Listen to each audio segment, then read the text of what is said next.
Best scene, Barack Obama remembers a young poet. Interior Oval Office night. Obama, sitting on a sofa, reaches for a lovely oriental jar on the coffee table and opens it. He takes out a pack of cigarettes, looks, opens the pack, closes it. Obama is wearing dark trousers and a white shirt, sleeves rolled up, in a reflective mood, slowly with pauses. You don't think of America elected officials as guys who write poetry. Men. Realizes what he has said. But also women. Puts back cigarettes, stands, walks. And of course, it doesn't look good on the political resume. Wrote poetry as a college boy, published in a college literary mag. Picks up a copy of the Occidental literary magazine Feast from his desk. Pages through it, shakes head, sheepish smile. This is the sort of thing that you would want to keep quiet. Otherwise, people would worry that you were thoughtful and sensitive. Not good qualities in commander-in-chief. Not good for a man who is, amused, ironically, the leader of the free world. Obama moves to the coffee table where he deposits the magazine. Lily appears from behind him, wearing a hippie dress and huaraches on her feet. She has long, straight hair and is a little ditzy in demeanor, but not entirely. She lightly puts her hand on his shoulder.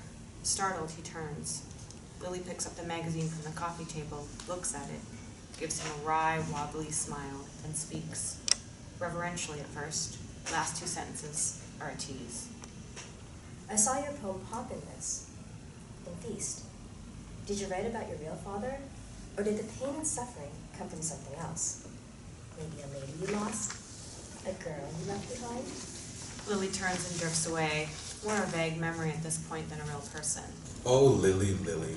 As a semi-serious confession. So I have ghosts. Some are more welcome than others. Some are good talkers, some are pretty boring. Some are just plain irritating. Lily is okay. Yes, okay.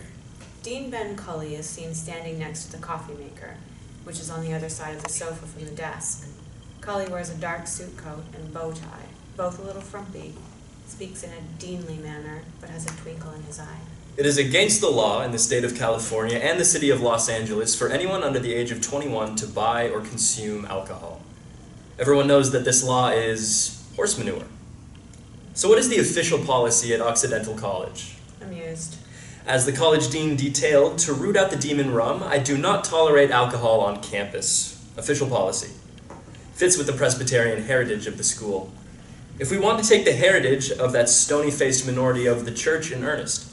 Culley walks to a position standing behind Obama, who does not know he is there. In the course of the speech, puts his hand on Obama's shoulder. The practical application, however, is encompassed by the elegant Latin phrase in loco parentis. We, the college, are the students' parents, and in that capacity we are indulgent and loving, though quite firm in some regards.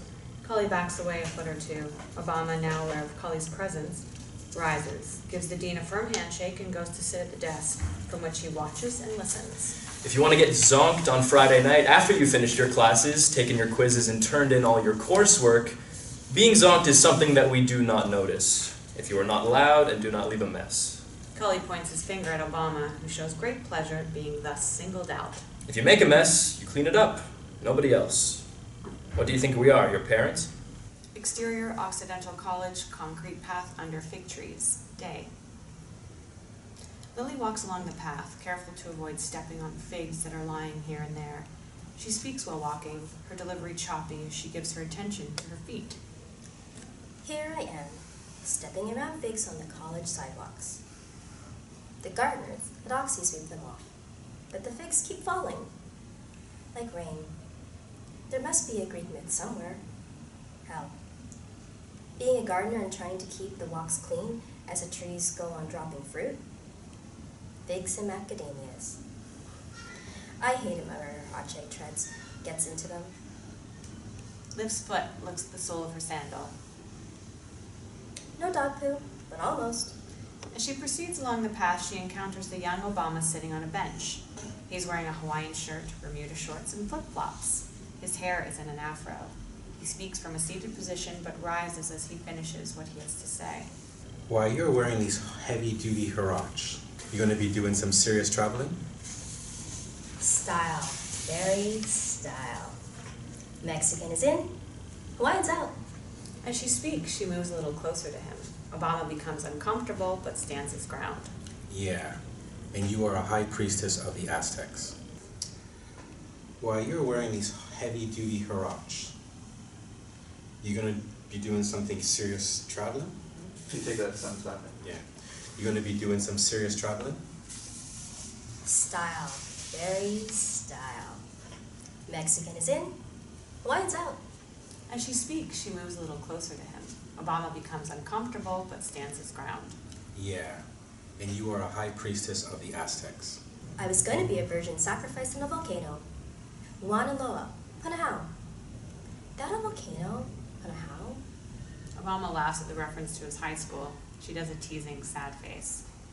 Except, well, you know, no volcano for me. Obama teases back, finishes with a football chair. But really, my daddy was a tribal king in Kenya, not a pineapple overlord in Hawaii. Hey, and he's up on my high school's name. I like that place. Go, go, Punahou. Go, go, go. Lily gives him a little poke with her index finger. You sure you didn't own that volcano in Hawaii? Take tourists up to the top, collect their wallets and throw them in? You're a capitalist at heart, very dear. You talk Karl Marx and socialism, but you'll never worry about where you're going to find your next meal. We all forgive you, but that's the truth. Obama picks up a couple of figs from the concrete path and the memory of Lily fades. He speaks to himself. Ancient symbols of fertility, little stone goddesses you could hold in your hand. Fondle, fondle. Drifts back into his memory of Lily. Lily, do you want to hear a different poem? Something a little more primal than pop? As she's talking, Lily sits down on a bench under a fig tree. Sure, Barry, but your poetry makes me go all funny in the knees. Obama becomes a little obsessed or even possessed as he recites his own poetry. Scarcely knows that Lily is present. Underwater grottos, caverns filled with apes that eat figs. Talks to himself. That might do. Make it limestone caves with rushing water. No, not at all. Leave out the limestone. W.H. Odin can have the limestone. Underwater, one word or two. Lily sits in rapt attention. He continues to not be aware of her presence. Stepping on the figs that the apes eat, they crunch. The apes howl. Bear. Walks. Tries these lines again with a different pacing and accentuation. Stepping on the figs that the apes eat, they crunch.